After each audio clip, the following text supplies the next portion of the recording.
Hello ladies and gentlemen, I am BorderWise and welcome back to From the Depths, and something that is kind of a tutorial and kind of a discussion, I guess. Yeah, let's go with that. So, the idea behind the whole train of thought in this video is been inspired largely by combat testing I've done in recent times, recent being in the last 6 months. Time is a strange concept, and also through looking back on all the mistakes I made with the last big battleship I made, which is the Titan Slum, which I'll spawn in just for anybody who has possibly missed the whole deal with that. So let's... Actually, I will keep this guy spawned in, because it's an excellent example of what I failed to do with her. So here, she's a big girl, she's got a lovely paint job, and what the idea is, and this is less a how-to and more of just something to keep in mind when you're building anything in From the Depths that is going to get shot at, is point of failure and redundancy. So what does that mean? Well, let's start with redundancy because it's obvious. Redundancy is you have a system or systems and it gets destroyed. Like a part of it gets destroyed, or one whole like connected system gets destroyed, and it doesn't matter because you have something else that can deal with it. So the most simple like example of that is just have multiple turrets, for instance. So here we have on T. Starley, she's got 3 separate cram turrets, and that is an example of decent redundancy, because if one turret gets disabled in any way, it's got 2 others. It's got spares, so to speak. And point of failure is basically like, alright, so you have a system. You have, it can be anything, like I've got a bunch of examples here, and from right to left, we've got engines, we've got advanced cannons, we've got particle cannons, which are kind of similar, really, in terms of point of failure, and we've got hull design, which is a big point to consider when considering point of failure. So, let's start with, over here, we have the engines. Let's start here. So, what we have here are 2 engines that have the exact same volume, including a little bit of fuel just to fill out the space, effectively. They're injector engines.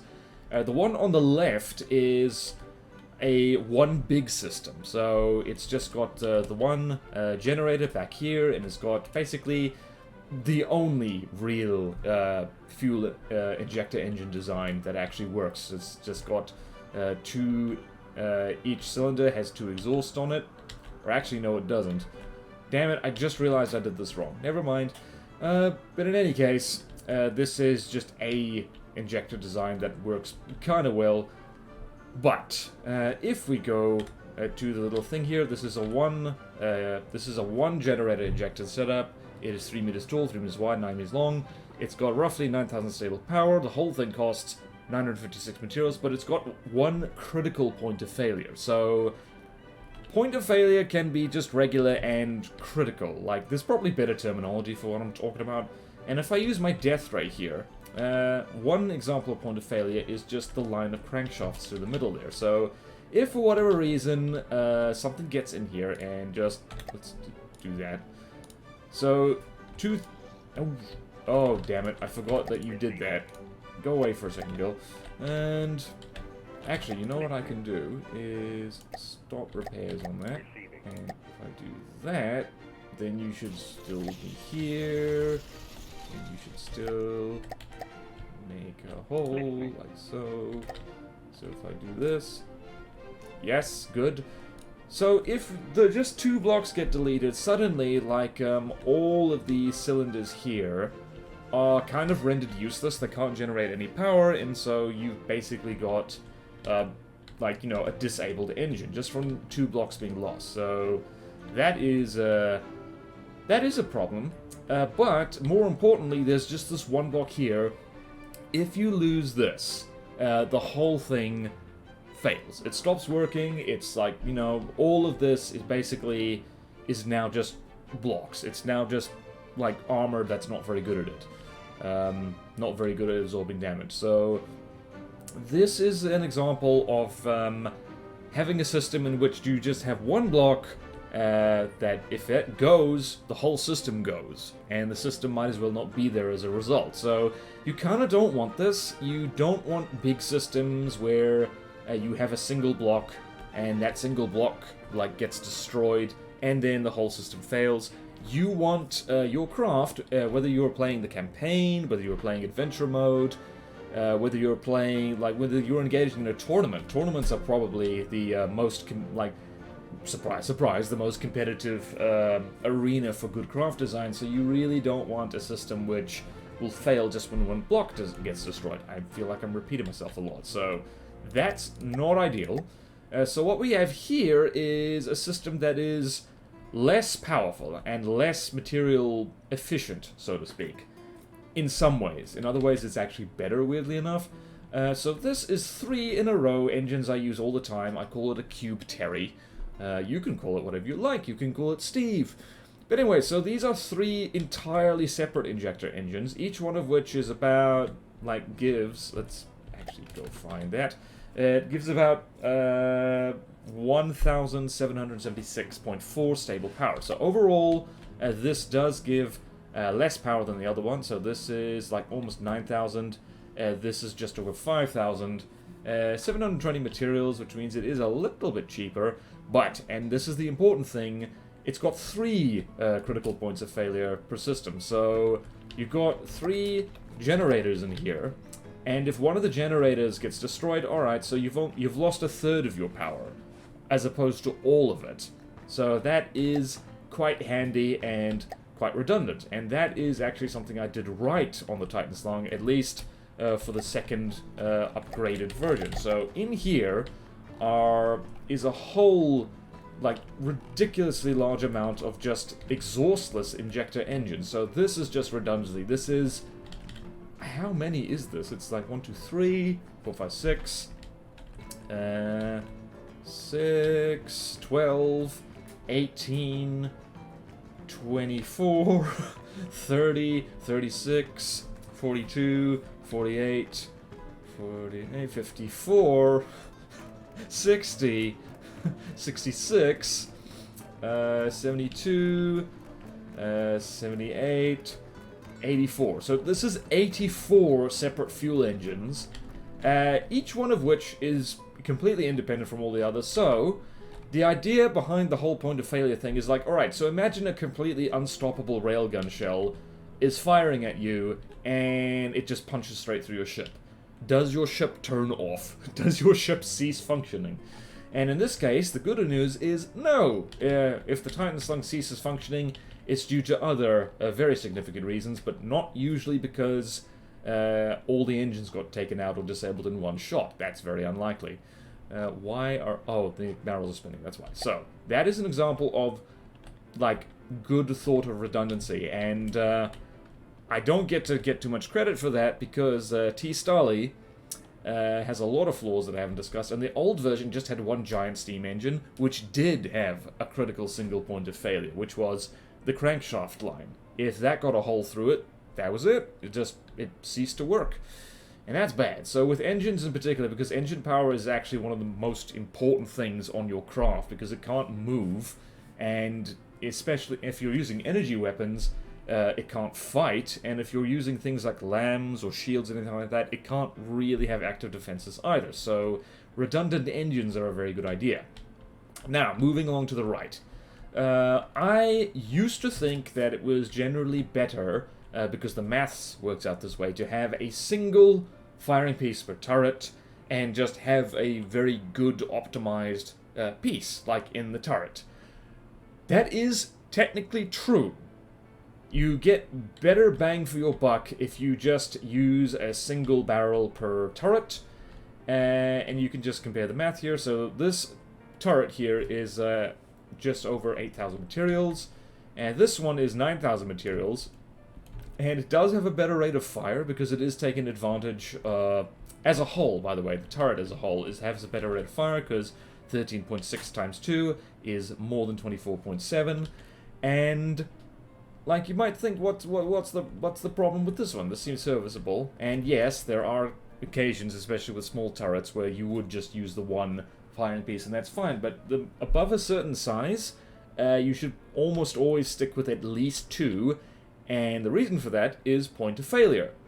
So if we have this guy over here, and we have our handy death ray, the neck and the firing piece and the mantlet are all contribute to a single critical point of failure. If any one of these 1, 2, 3, 4, 5, 6, 7 blocks gets destroyed, which is very likely because, you know, incoming fire being what it is, it's going to hit your turret in the face eventually.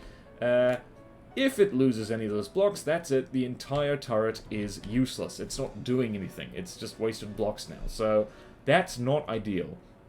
This turret, on the other hand, since it divides up the space nicely between 2 separate APS systems, by the way, this doesn't have ejectors on it. You should pretty much always have ejectors on your turrets. There's literally no reason not to, plus emergency ejection defuses. This is just for demonstration purposes. Because that also, like, eliminates, like, critical points of failure, where if one autoloader gets blown up, it takes all the others with it. So that's bad. In this particular case, it has essentially twice as many points of failure, which means it can lose twice as many blocks, which in this case just means 2. And, of course, if you do something like this, yep, you lose 1, but you still have the other one. And you have to be kind of unlucky to have the entire turret, to have both turret gauge snakes taken out at the same time. It is entirely possible, but it is less likely than just having the 1 gauge snake. So, for your turrets, how big is this thing? This is a armored, 1, 2, 3, 4, 5, 6, 7, 7x7 turret. Having at least 2 firing pieces, generally a good idea, just for redundancy's sake. And you need to spawn in your barrels, thank you very please. And this is an example of how the Titan Slung is a bit of a failure, because these turrets are huge. This APS is serious business. These crams are absolutely no joke. You can have a look at the numbers on them. They really hurt. So about 10,000 explosive damage, almost 300,000 impact damage with 16 AP, and over 100,000 damage per fragment, 57 fragments at a 45-degree angle. These things make a real mess, but all that firepower depends on a single firing piece and a single line of connectors. And you can try to armor your turret as much as you like, but it's not a matter of if it gets shot or if it gets destroyed. If you combat test it hard enough, it will get shot at and it will get destroyed, and you will be a very sad panda, because now your whole very expensive cram turret, which is over 100,000 materials, there are entire ships which don't cost as much as this. The entire thing is rendered completely useless, and you are left looking very, very silly. I speak from experience here, from testing the Titan Slung, and from other people testing the Titan Slung. So yeah, always their egg on my face, because the redundancy is not great because she's only got single firing piece turrets. So same with the APS in the front here, it's the same with these lasers, it's the same with the secondary Sea-Whiz guns, although admittedly, like, in this case, like, you know, the turret is so small, you're going to have a real problem fitting 2 decent guns in there. So that's a miserable failure. You should not do that, because these turrets are easily big enough. You can have at least 2 firing pieces, and you can take advantage of free packing and free cooling and all that jazz. So, my bad. And then we've got over here particle cannons. You're pretty much getting the idea so far. It's just like, as is why it's good to have spares of things. So particle cannons are interesting because if you can, like, they will really make a mess of your ship if you set them up badly, and it'll make a mess of itself if you set it up badly as well. So, over here, on the right, we have a particle cannon that's decent-ish. It's a short-range lens, and it's kind of just neatly wrapped up in a 3x3 space. It's sitting on top of a battery, just so, I don't know, I could fire it occasionally. And yeah, so this thing is a decent pack. This is quite a neat way of wrapping a pack in a 3x3x3 space. But it's about 5,000 materials, does about 26,000 thump damage, 20-second charge, 1 times 1 overclock. It's got 27 points of failure because any single one of these particle tubes, if they get destroyed, that's kind of it. The pack stops working entirely. So if we go, oh, I don't know, let's see here, let's go here, for instance, and if I try doing that, yeah, the particle cannon's not working. It's it's bad. It's just generally bad news bears. So yeah, particle cannons, you really got to be worried about that, because like, unlike say an APS system, for instance, you can lose a loader or a clip or a cooler and it won't matter, but a particle cannon, you lose one thing in the wrong place and not only will the thing stop working as well as it should be, it's gonna punch holes straight through your ship, which is bad. So over here we have something slightly different. We have the same volume, except it's 3 separate particle cannons, and now it's got, well, for one thing, it's actually only a little bit more expensive, so it's about 5550 materials.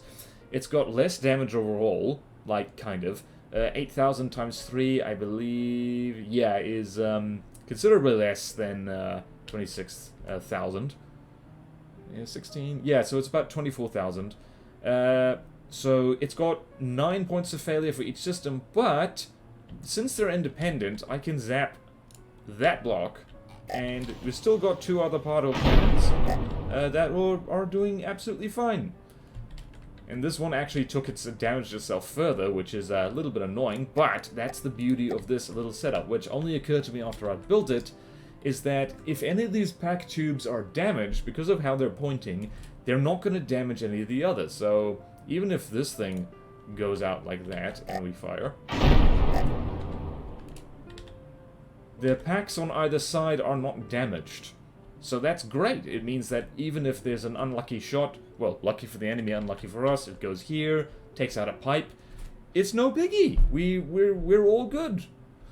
So yeah, just very much keeping in mind, especially with volatile systems that are likely to take other systems out when they do that. Yeah, redundancy, point of failure. And last but not least, we've got hulls. And this is where I can really roast myself a little bit, because long-time viewers will know that I have a bit of a canoe addiction. I like long, thin craft. I don't know, it's just built into me. I think it looks elegant, it looks cool. It makes me happy on the inside and also the outside. But point of failure, the whole concept of it, is really one of the reasons why you shouldn't get in the habit of making thin craft, or at least not making them too thin.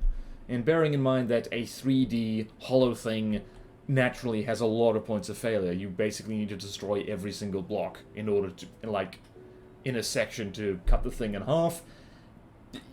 There's still less blocks to get through if it's thin. So right here we have 2, I guess, very basic hull undersides. The black parts are glass, and that's just kind of the sloping that you would have, which I am leaving out for now because, like, it's just to make the math easier on myself.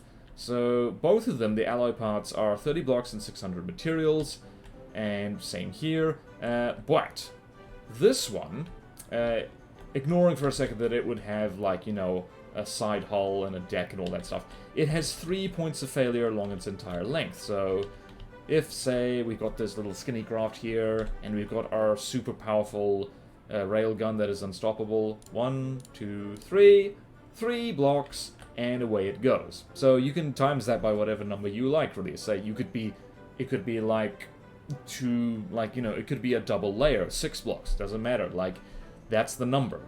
This one, on the other hand, is just 2 blocks wider, and that's 5 points of failure.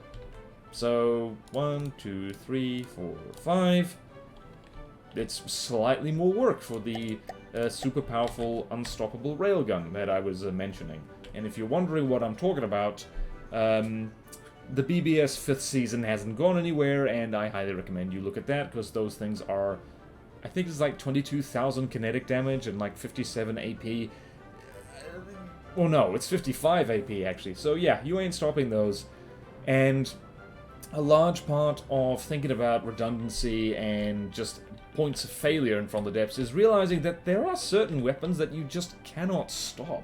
Like, really, like, in particular, like, really powerful kinetic railguns that can punch through literally like dozens, if not hundreds of blocks, and they just go straight through it. Or piercing particle cannons, like, because similar story, they're basically unstoppable. And packs are even worse because they're hit scan. You can't really dodge them unless you mess with their detection or something like that. So, all this is things worth keeping in mind when you're building something, and especially when you're building something big that's meant to be as unstoppable as you can make it. If you have just a few blocks hither and thither that will stop the thing if they're destroyed, your thing will not be unstoppable, it will be, in fact, very stoppable. So, I hope this was helpful for people planning their giant battleships or whatever, and if it wasn't, I hope it was entertaining to watch me look on my past mistakes and think, oh, that was a mistake. And if neither, I hope you have a good day anyway. So, thank you all much for watching. Please like, comment, subscribe if you want to see more videos like this. Support me on Patreon, or YouTube membership if you like. It really helps, and there's fun perks in it for you.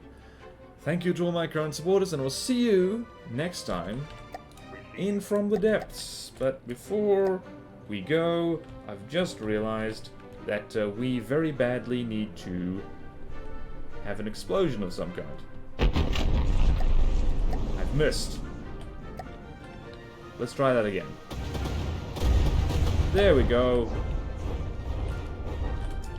So making your entire fortress out of ammo barrels is also very poor point of failure consideration. Farewell!